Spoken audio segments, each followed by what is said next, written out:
Hi guys, welcome back to the channel. और आज हम बात करने वाले हैं जस्टिन बाल्दोनी और ब्लेक लाइवली के कोर्टरूम ड्रामा के बारे में। ये अभी तक की शायद ही सबसे बड़ी सेलिब्रिटी फाइट बन सकती है। ब्लेक लाइवली और जस्टिन बाल्दोनी दोनों ही बड़े नाम हैं। ब्लेक लाइवली एक ए-लिस्ट एक्ट्रेस है और जस्टिन बाल्दोनी एक सक्सेसफुल फिल्म मेकर। लेकिन पिछले कुछ महीनों से इनके बीच चल रहा एक लीगल बैटल। सब कुछ एक फिल्म से शुरू होता है जिसका नाम है इट एंड्स विद अस, जो कि एक बेस्ट सेलर नॉवल पे बेस्ड थी। इस मूवी में जस्टिन बाल्दोनी लीड एक्टर और डायरेक्टर के तौर पे काम कर रहे थे और ब्लेक लाइवली उनके अपोजिट लीड एक्ट्रेस है। और इसमें डोमेस्टिक वायलेंस जैसे सेंसिटिव टॉपिक पर बात की गई है। जब इस बुक का अडेप्टेशन मूवी में होने लगा था तो फैंस काफ़ी एक्साइटेड थे क्योंकि जस्टिन बाल्दोनी डायरेक्टर थे और जस्टिन बाल्दोनी अपने फेमिनिस्ट डांस के लिए काफ़ी ज़्यादा फेमस है। इस कहानी के मेन कैरेक्टर लिली ब्लूम है जो ब्लेक लाइवली प्ले करते हैं। लिली एक इंडिपेंडेंट वुमेन है जो अपने पास्ट ट्रॉमेटिक लाइफ से निकलकर एक नया सफर शुरू करना चाहती है। उसका लव इंटरेस्ट है रायल, जो कि एक टैलेंटेड न्यूरोसर्जन है। मगर जैसे ही हम मूवी देखते हैं हमें थ्रू आउट द मूवी पता चलता है कि बस वो एक टॉक्सिक और अब्यूजिव कैरेक्टर है। ये स्टोरी उन दोनों के बीच का एक इमोशनल टर्मोइल और उनके पास के स्ट्रगल को दिखाती है। पर जब मूवी की कास्टिंग और डायरेक्शन अनाउंस हुए थे तभी से लोगों के बीच में काफी मिक्स रिएक्शंस आए थे। कई लोग एक्साइटेड थे तो कई लोग स्केप्टिकल, क्योंकि जो लिली का कैरेक्टर है ना इन द बुक वो काफी यंग है और ब्लेक लाइवली काफी मैच्योर इस पर्टिकुलर रोल की चॉइस के लिए। तो लोगों का थोड़ा सा स्केप्टिकल होना वैलिड था। सब कुछ तो सही ही चल रहा था, बट जब मूवी की प्रमोशन शुरू हुई तब कुछ अजीब सा दिखने लगा। एक तरफ जस्टिन बाल्दोनी काफ़ी सीरियस टोन में इस मूवी की थीम्स पर बात कर रहे थे, वहीं दूसरी तरफ ब्लेक लाइवली अपने outfits, alcohol brand, hair care line को प्रमोट करते हुए नजर आ रही थी। लोगों को लगा कि वो इस मूवी की सीरियस टॉपिक्स को साइड में रखकर अपने ब्रांड्स को प्रमोट कर रही है। उन्होंने ये भी ट्राई किया था कि वो एक Barbie versus Oppenheimer type of hype बना दे, बट वो काम नहीं कर रहा था क्योंकि बारबी और उन्होंने ये भी ट्राई किया था कि वो एक Barbie versus Oppenheimer type of hype बना दे, बट वो काम नहीं कर रहा था क्योंकि बारबी और ओपेनहाइमर दोनों ही काफी अलग टॉपिक्स के ऊपर थे और जो इट एंड्स विद अस है ये काफी सीरियस टॉपिक के ऊपर है। तो इस वजह से लोगों को लगा कि ये वाला अप्रोच लेना इस मूवी के प्रमोशंस के लिए ठीक नहीं है। प्रमोशंस का और एक एंगल जो लोगों ने नोटिस किया था वो ये था कि ब्लेक को कांस्टेंट फ्लोरल इमेजरी का यूज करना पड़ रहा था। पहले तो लोगों को लगा कि ये बस एक मार्केटिंग स्ट्रैटेजी है, पर जब ये सब क्लियर हुआ कि सोनी के स्ट्रिक्ट मार्केटिंग गाइडलाइंस का हिस्सा था तब और भी कंफ्यूजन बढ़ गया था। फिर एक अनएक्सपेक्टेड टर्न आता है। पूरे फिल्म की जो कास्ट है ना, उन्होंने जस्टिन बाल्दोनी को सोशल मीडिया पर अनफॉलो कर दिया था और जब प्रीमियर हुआ तब सबको समझ आया कि जस्टिन को फिल्म के प्रमोशन से ही ऑलमोस्ट साइडलाइन कर दिया गया है। वो ना तो रेड कार्पेट पे थे, ना तो इंटरव्यूज में थे और प्रीमियर के दिन भी नहीं आए थे।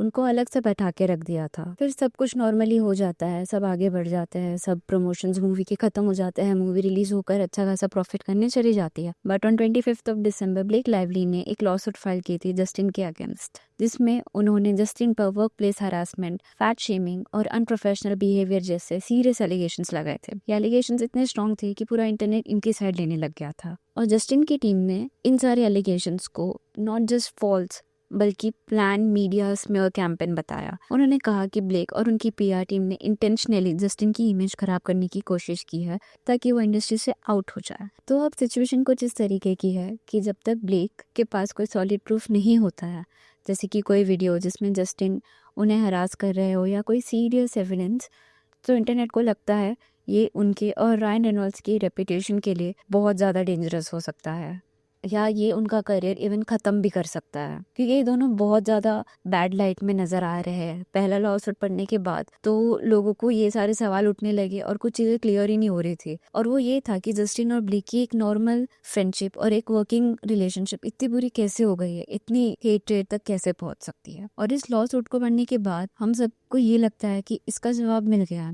एक थ्योरी ये है कोई ना कोई फ्लर्टेशन इन दोनों के बीच में हुई है, जस्टिन और ब्लेक के बीच में, या तो किसी ने फीलिंग्स डेवलप कर ली थी या फिर रायन रेनॉल्ड्स इसके बारे में उन्हें पता चल गया था, क्योंकि ये एक लॉजिकल एक्सप्लेनेशन यही लगता है कि उन्होंने ही जस्टिन की लाइफ को डिस्ट्रॉय करने का पूरा प्लान बनाया है। अगर आप लोगों को पता नहीं होगा तो ब्लेक और रायन खुद एक फिल्म के सेट पे मिले थे जहां वो रिलेशनशिप में आ गए थे। ये चीज बहुत बार होती है कि कुछ एक्टर्स एक दूसरे के साथ में क्लोज होते हैं, काम करते हैं, अट्रैक्टेड फील करते हैं, ऑन स्क्रीन रोमांस करते करते उन्हें फीलिंग्स उनमें डेवलप हो जाती है। रायन और ब्लेक खुद जब मिले थे तब वो दोनों किसी और के साथ कमिटेड थे। रायन तो इवन मैरिड थे स्कारलेट जोहानसन से उस टाइम। और इंटरनेट पे कुछ लोगों को ये भी लगता है कि दोनों ने ही ब्लेक और रायन ने अपने रिस्पेक्टिव पार्टनर्स को चीट किया था जब वो ग्रीन लैंटर्न में काम कर रहे थे। ये सब कुछ एलिज्ड है बट स्टिल। और जब तुम इनके मैसेजेस देखोगे ना तो ये सब और ज्यादा सेंस बनाता है, क्योंकि कोई भी इमेजिन नहीं कर सकते कि कोई को स्टार ऐसे नॉर्मली बात करता है। एक पॉइंट पे जस्टिन मैसेज करते हैं ब्लेक लाइवली को रात में कि I like the sentimental Blake, I have never met her. Blake कहती है उन्हें I also like asshole Blake, good night. ये जो है थोड़ा इनअप्रोप्रिएट सा है। और एक टाइम ऐसा भी था कि ब्लेक लाइवली जस्टिन के साथ इतनी कंफर्टेबल हो चुकी थी कि वो उनके सामने गिर भी गई थी। मीटिंग्स के बीच वो उनकी फोटोज ले रही थी जिसमें वो उनके बच्चों को संभाल रहे थे। ये सब हो रहा था जब उनका अलेजिडली सेक्सुअल हरासमेंट हो रहा था। लॉ सूट के मुताबिक ब्लेक ने गलत क्लेम्स किए जैसे फैट शेमिंग, पर जस्टिन के पास प्रूफ है कि वो सिर्फ उन्हें लिफ्ट करने के लिए वेट पूछ रहे थे। ब्लेक ने इंटीमेसी कोऑर्डिनेटर होने का झूठ बोला जो सेट पर एक्चुअली थे। और एक सीन में जस्टिन ने कहा इट स्मेल्स सो गुड, लेकिन वो ब्लेक के स्प्रे टैन की स्मेल की बात कर रहे थे, ना कि ब्लेक की। ब्लेक ने अपने लॉ सूट में 30 पॉइंट्स की लिस्ट बनवाई है, लेकिन इसमें से सिर्फ 17 पॉइंट्स डिस्कस किए गए हैं, बाकी सब बाद में ऐड किए गए जो डिफेमेशन का केस अलग से बना सकता है। जस्टिन के पास फुटेजेस और मैसेजेस का माउंटेन ऑफ एविडेंस पड़ा है। और जो मूवी टेस्ट ऑडियंस के लिए जा रही थी तब ब्लेक ने जिद करके अपना भी कट डाला था to compete with Justin, but Justin का वर्जन टेस्ट ऑडियंस में ज्यादा अच्छा था। जस्टिन का 20% ज्यादा स्कोर हुआ था ब्लेक से। ब्लेक ने इवन पीजीए क्रेडिट के लिए भी जिद की होगी, शायद उन्हें ऑस्कर जीतना होगा उस टाइम पे तब। अब बात यह है कि कोलिन हूवर जो बुक की असल ऑथर है, उन्होंने भी ब्लेक का साथ छोड़ दिया है और अब नया लॉसूट आया है।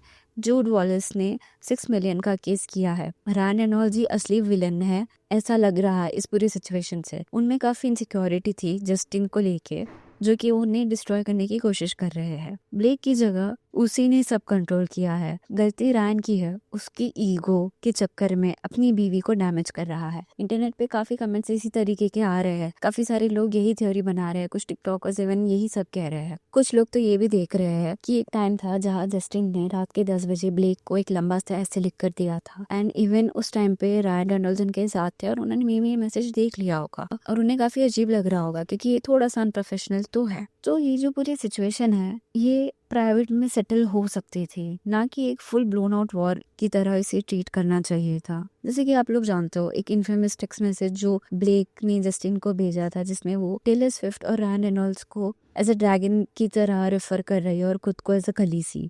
इवन एक पॉइंट पे जस्टिन को एलिजिडली एम्बुश किया गया था बाय रायन रेनॉल्ड्स और टेलर स्विफ्ट, जो ब्लेक लाइवली की स्क्रिप्ट की काफी तारीफ कर रहे थे। बेसिकली वो ये सजेस्ट कर रहे थे कि तुम्हें ब्लेक लाइवली की स्क्रिप्ट ही पिक करनी चाहिए। और ये वो मैसेज है इसमें ब्लेक लाइवली ने अपने आप को खलीसी से कंपेयर किया था और उसने कहा था कि मैं खलीसी हूँ, मेरे पास कुछ ड्रैगन्स है, कुछ अच्छे के लिए कभी कुछ बुरे के लिए, लेकिन ज्यादातर अच्छे के लिए ही, क्योंकि मेरे ड्रैगन्स उन लोगों को भी प्रोटेक्ट करते हैं जिनके लिए मैं लड़ती हूँ।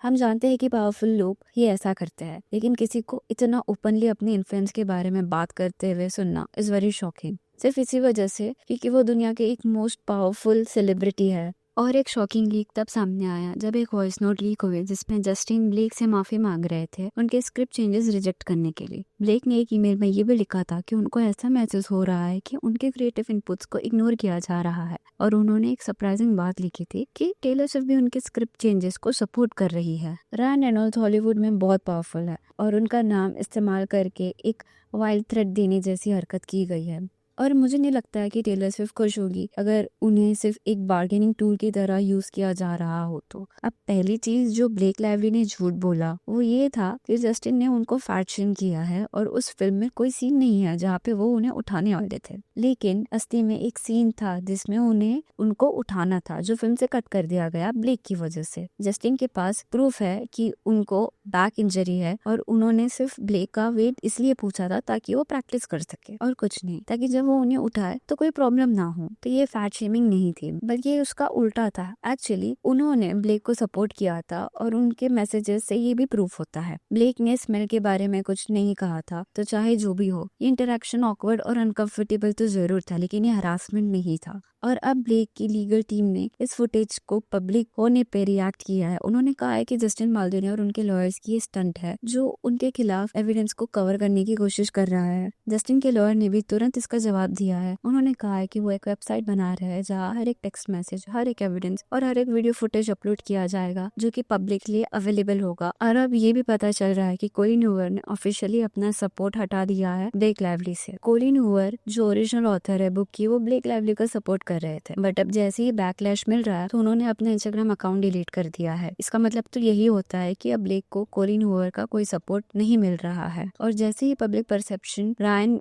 और ब्लेक के अगेंस्ट जा रहा है, वैसे ही जो लोग उन्हें सपोर्ट कर रहे थे वो भी अब पीछे हट रहे हैं। और ये सब के बीच में एक जो मोस्ट पॉपुलर थ्योरी है वो ये है कि इस सब का असली मास्टरमाइंड रायन है। उन्हें लग रहा है कि वो अपने वाइफ की डिफेंस में आ रहे हैं या वो अपनी वाइफ को बचा रहे हैं, बट वो जस्ट एक जेलस हस्बैंड नजर आ रहे हैं। तो नए रिपोर्ट्स के हिसाब से कैंडिस ओवेंस ने एक सोर्स से बात की है जो allegedly it ends with us के सेट पे काम करते थे और उन्होंने एक बड़ा इंसिडेंट शेयर किया था। ये सब तब स्टार्ट हुआ जब रायन रेनॉल्ड्स एक दिन कैजुअली मूवी सेट पे आ गए और उन्होंने डेलीज देखने का डिसीजन ले लिया था। अगर आपको नहीं पता, डेलीज का मतलब होता है रॉ फुटेज जो उस दिन शूट हुई होती है, अनएडिटेड, अनकट, हर एक सीन का बिफोर आफ्टर। अब यहाँ एक इंटरेस्टिंग बात यह है कि ब्लेक बार बार जस्टिन से डेलीज मांग रहे थे जो एकदम अनयूजुअल है। एक्टर्स यूजुअली ऐसा नहीं करते हैं। अभी सोर्स कहता है कि रायन ने डेलीज देखी और स्क्रिप्ट पढ़ी तो कुछ ऐसा हुआ जो काफी डिस्टर्बिंग सा था। कैंडिस ओवेंस ने क्लैरिफाई किया कि ये पार्ट वेरीफाई नहीं कर सकते वो, क्योंकि ये सिर्फ गॉसिप्स चल रही थी। बट जो लोग वहाँ थे उन्होंने सुना कि रायन और ब्लेक के बीच उनके ट्रेलर में काफी इंटेंस आर्ग्यूमेंट हुआ।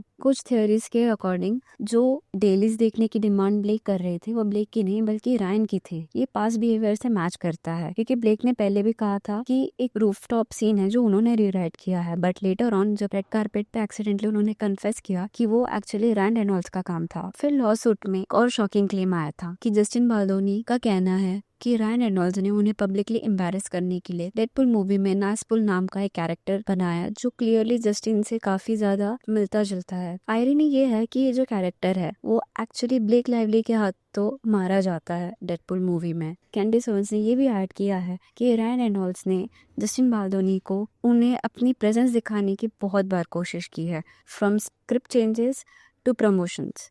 मतलब ये उन्हें बताने चाह रहे थे कि मैं बॉस हूँ, मैं ए लिस्टर हूँ। अब जो लोग इस केस को बहुत क्लोजली फॉलो कर रहे हैं उन्हें पता होगा कि न्यूयॉर्क टाइम्स आर्टिकल्स के मेटा डेटा इन्वेस्टिगेशन से ये पता चलता है कि ये जो आर्टिकल है वो अराउंड 10 दिसंबर के ही एम्बिट किया गया था। मतलब लॉ सूट फाइल होने से पहले ही ये आर्टिकल तैयार हो गया था जो सजेस्ट कर रहा है कि ब्लेक लाइवली खुद न्यूयॉर्क टाइम्स के साथ काम कर रहे थे। और सबसे बड़ा प्लॉट ट्विस्ट ये आता है कि अप्रैल 25 को जस्टिन बाल्डोनी गए थे रायन रेनॉल्ड्स के पेंट हाउस में और वहाँ उन्हें वर्बली बी-रेटिंग सेशन हुआ और उसका रीजन ये था कि उन्होंने बस अलेजिडली ब्लेक को फैट शेमिंग की थी। बट रियल स्टोरी ये थी कि जस्टिन सिर्फ ये जानना चाहते थे कि ब्लेक की एग्जैक्ट वेट क्या है ताकि एक लिफ्टिंग सीन में वो सही तरीके से उसे एक्सिक्यूट कर सके। प्रूफ भी है कि ये सीन एक्चुअल फिल्मिंग का पार्ट था। ब्लेक ने बेसिकली कह दिया मेरी मर्जी चलेगी या फिर कुछ भी नहीं होगा और इस वजह से उस सीन को हटाना पड़ा। और सिर्फ 2 दिन बाद यानी कि अप्रैल 27 को उन्होंने खुद जस्टिन को अपने प्राइवेट जेट पे एलए आने का इनवाइट भेज दिया। उसका रीजन यही था कि वो स्क्रिप्ट पे काम कर रहे थे और हो सकता है कि जस्टिन अपने फैमिली से भी मिल सके। मतलब अभी फैट शेमिंग का कंट्रोवर्सी चल रहा है और वो खुद जस्टिन को इनवाइट भी कर रही थी। ये सेंस नहीं बना रहा था। तो जो असली फैट शेमिंग सीन था वो एक्चुअली कुछ और ही था। जस्टिन सिर्फ ब्लेक के पर्सनल ट्रेनर से उन्होंने उनका वेट जानने की कोशिश की थी ताकि उस सीन को एक्सिक्यूट कर सके। और ट्विस्ट ये है कि वही ट्रेनर जस्टिन बाल्डोनी को भी ट्रेन कर रहे थे